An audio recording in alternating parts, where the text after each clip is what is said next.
बिल्कुल हमारे normal screen के ऊपर। एंड दोस्तों इस वीडियो में हम लोग बात करने वाले हैं सेबी के कुछ हम लोग को नए नियम्स भी देखने को यहाँ पे मिल रहे हैं, उससे रिलेटेड कुछ अपडेट्स मैं आप लोगों के सामने यहाँ पे रखने वाला हूँ।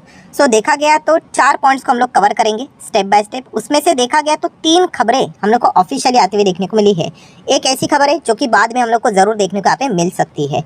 एंड इनमें से कुछ खबरें ऐसी है डेफिनेटली वो हम कह सकते हैं कि रिटेल इन्वेस्टर के बहुत ही फायदेमंद साबित है, काम की खबरें हैं, हम लोग ऐसा भी बोल सकते हैं। एंड उनको बेनिफिट्स डायरेक्टली ना इनडायरेक्टली प्रोवाइड करवा सकते हैं। तो चलिए एक एक चीज़ों को कवर यहाँ पे करेंगे। जैसे कि आप देख सकते हो कि कुछ नए रूल्स देखने को यहाँ पे मिले हैं, जिसके चलते ट्रांसपेरेंसी, अकाउंटेबिलिटी एंड उसी के साथ साथ इन्वेस्टर का कॉन्फिडेंस भी बढ़ेगा। ऐसे कुछ नए नॉर्म्स सेबी की ओर से हम लोग को प्रमोट होते हुए देखने को मिले हैं। तो चलिए स्टार्ट करेंगे सबसे पहले कि कौन सा खबर हम लोग को देखने को मिल रहा है सेबी की ओर से। एंड ये खबर दोस्तों बहुत ही पॉजिटिव है, बहुत ही शानदार है। एंड वो है दोस्तों आईपीओ के बारे में। यस दोस्तों, आईपीओ से रिलेटेड कुछ रूल्स सेबी ने यहाँ पे बदले हैं। इसके पहले भी हम लोग यहाँ पे कह सकते हैं लगभग 1-1.25 साल हो चुका है, सेबी ने एक बहुत ही बड़ा फैसला लिया था आईपीओ के हिसाब से, जहाँ पे रिटेल इन्वेस्टर को, छोटे इन्वेस्टर को बहुत फायदा हुआ था। आप सभी लोगों को पता होगा वो HNI कैटेगरी उन्होंने डिवाइड कर दी एंड जो प्रोपोर्शनेट बेसिस के हिसाब से अलॉटमेंट मिलता था वो भी हटा दिया, जिसके चलते अभी हम कह सकते हैं कि बहुत सारे लोगों को मतलब आईपीओ, अभी बड़े स्तर वाले जो लोग रहते हैं HNI कैटेगरी में, उनमें भी हम लोग को आईपीओ मिलने के चांसेस बढ़ते हुए देखने को मिल रहे हैं। वरना क्या होता था पहले, जो जिनके पास बहुत पैसा है 100, 200, 300 करोड़, वही आईपीओ में हम लोग को HNI कैटेगरी में प्रोपोर्शनेट बेसिस के ऊपर मैक्सिमम लॉट्स लेते हुए जाते देखने को यहाँ पे मिलते थे। ठीक है, ये तो हो गई पुरानी खबर। अभी की जो खबर देखने को मिल रही है वो ऑब्वियसली आने वाले अपकमिंग आईपीओस को हम लोग को एप्लीकेबल होते हुए देखने को मिलेगी। दिसंबर ऑनवर्ड्स ये खबर मतलब सारी चीज़ें हम लोग को एप्लीकेबल होते हुए देखने को मिलेगी। सो खबर क्या है दोस्तों? तो दोस्तों आप खबर यहाँ पे देख सकते हैं कि सेबी ने यहाँ पे क्या कर दिया, आईपीओ का जो लिस्टिंग का जो टाइम है वो यहाँ पे 3 दिन से और हम लोग को कट करते हुए देखने को मिला है। अभी आप बोलोगे ये क्या है एग्जैक्टली?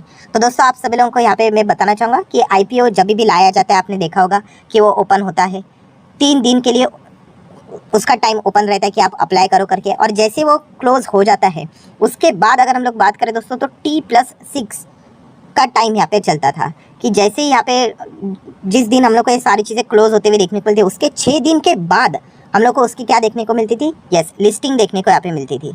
तो दोस्तों डेफिनेटली हम लोग यहाँ पे कह सकते हैं कि सेबी ने अभी ये जो टाइम लाइन है वो यहाँ पे उन्होंने क्या कर दिया है, रिवाइज कर दिया है। और वो कितना कर दिया है? T+3 हम लोग को यहाँ पे होते हुए देखने को यहाँ पे मिल रहा है।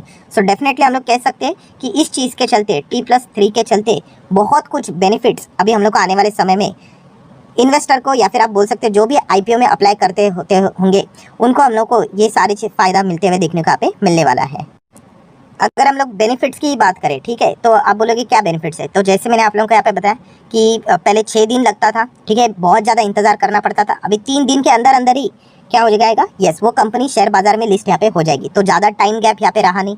एंड इसके चलते आपको पता ही है कि हम लोग यहाँ पे देखते थे कि ग्रे मार्केट प्रीमियम मान लीजिए 50% चल रहा है, तो 6 दिन बहुत ज़्यादा टाइम होता है, ठीक है। अभी क्या हो गया? 3 दिन हो गया, तो ज़्यादा मतलब गैप रहा नहीं। तो हम लोग एक्सपेक्ट कर लेंगे कि जल्द से जल्द जितना लिस्ट हो जाएगा उतना हम लोगों को वो ग्रे मार्केट के करीब लिस्ट होते हुए देखने, मतलब प्रीमियम के करीब लिस्ट होते हुए देखने को यहाँ पे मिल जाता है। वैसे तो होने के लिए 3 सेकंड भी काफ़ी है, बट एटलीस्ट 6 दिन से बेटर तो 3 दिन ही है, तो ज़्यादा इंतजार करना नहीं पड़ेगा।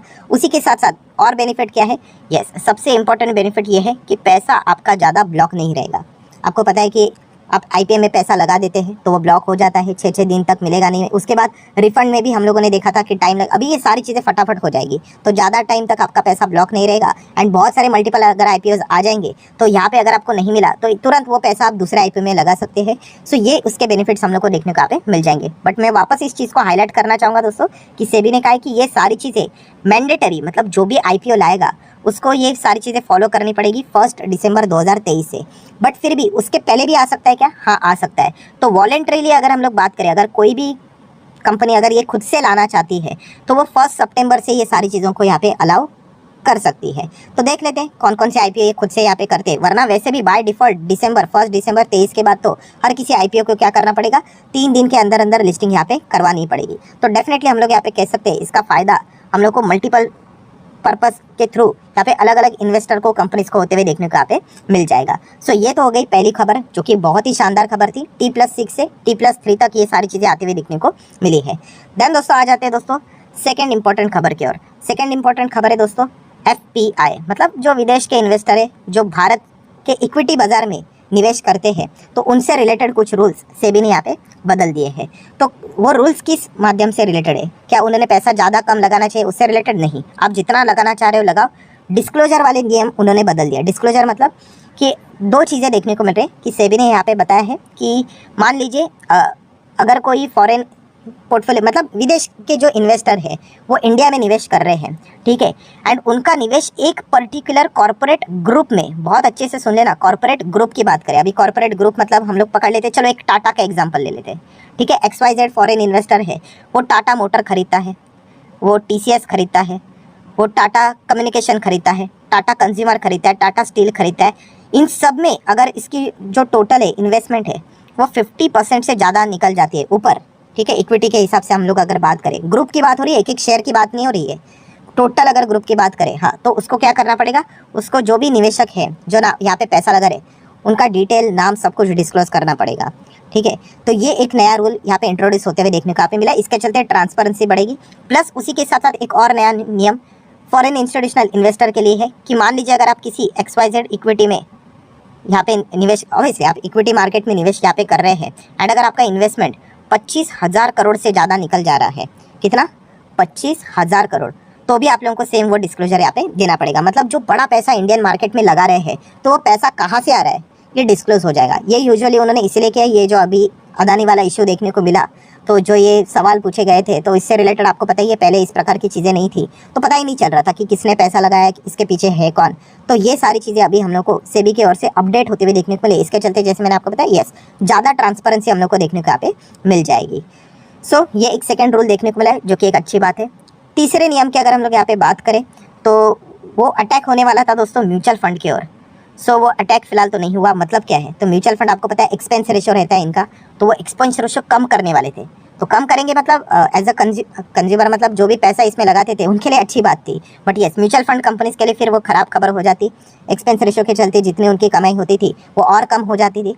सो फिलहाल तो दोस्तों सेबी ने ये नियम नहीं लाया। बताया जा रहा था कि सेबी ये नियम ला रहा है करके, बट नहीं लाया। मतलब जो एक्सपेंस रेशियो अभी तक चल रहा है वही सेबी ने क्या किया है, इसको कंटिन्यू यहाँ पे रखा है। सो शेयर मार्केट के हिसाब से अगर हम लोग बात करें, म्यूचुअल फंड इंडस्ट्री की बात करें, AMC कंपनीज की बात करें, तो उनके लिए अच्छी खबर है कि उनको जितना पैसा मिल रहा था वो कट नहीं होगा, जितना मिल रहा है उतना ही है। हाँ, अगर आगे जाके कुछ बदल जाता है तो वो डिफरेंट सिनेरियो यहाँ पे हो सकता है। तो ये भी खबर हम लोग को फिलहाल तो देखने को यहाँ पे मिल रही है। सो ये 3 महत्वपूर्ण हम लोग को क्या देखने को मिले, अपडेट्स देखने को मिले जो कि ऑफिशियल अपडेट्स है, ठीक है। ये कोई ऐसी बात नहीं कि अनऑफिशियल है करके, ये सारे ऑफिशियल अपडेट्स है। अभी हम लोग दोस्तों आएंगे नंबर 4 पे। एंड दोस्तों नंबर 4 की जो मैं बात कर रहा हूँ वो अनऑफिशियल है। अनऑफिशियल मतलब क्या है कि अभी तक सेबी की ओर से हाँ अनाउंसमेंट नहीं किया है कि ये हो गया करके, बट वर्क इन प्रोग्रेस चालू है, बहुत जोरों शोरों से चालू है। एंड वैसे तो देखा गया इस चैनल को अगर आप फॉलो करते होंगे तो इसके ऊपर तो ऑलरेडी मैं 1-2 बार डिटेल में वीडियो बना चुका हूँ।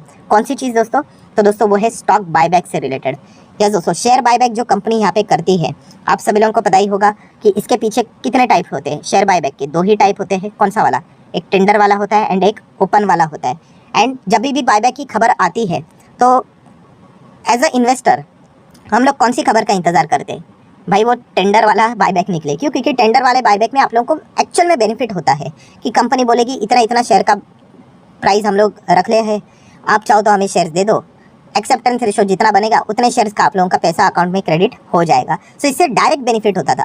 ओपन मार्केट का बायबैक कोई मतलब ओपन रूट वाला जो था कोई फ़ायदेमंद होता था? नहीं, बिल्कुल भी नहीं यहाँ पे होता था। और इसमें कुछ छोटा मोटा ना बदमाशी भी चलता था कंपनी का। सो दोस्तों सेबी ने यहाँ पे क्या मतलब मन बना लिया है कि ये ओपन रूट वाला बायबैक है, इसको कट ही कर दो, ख़त्म ही कर दो, इसको सिर्फ टेंडर वाला ही रखो, बस काफ़ी है उसमें। क्योंकि देखा गया तो एक्चुअल में वो बायबैक वहाँ पे वर्क करता है, ठीक है।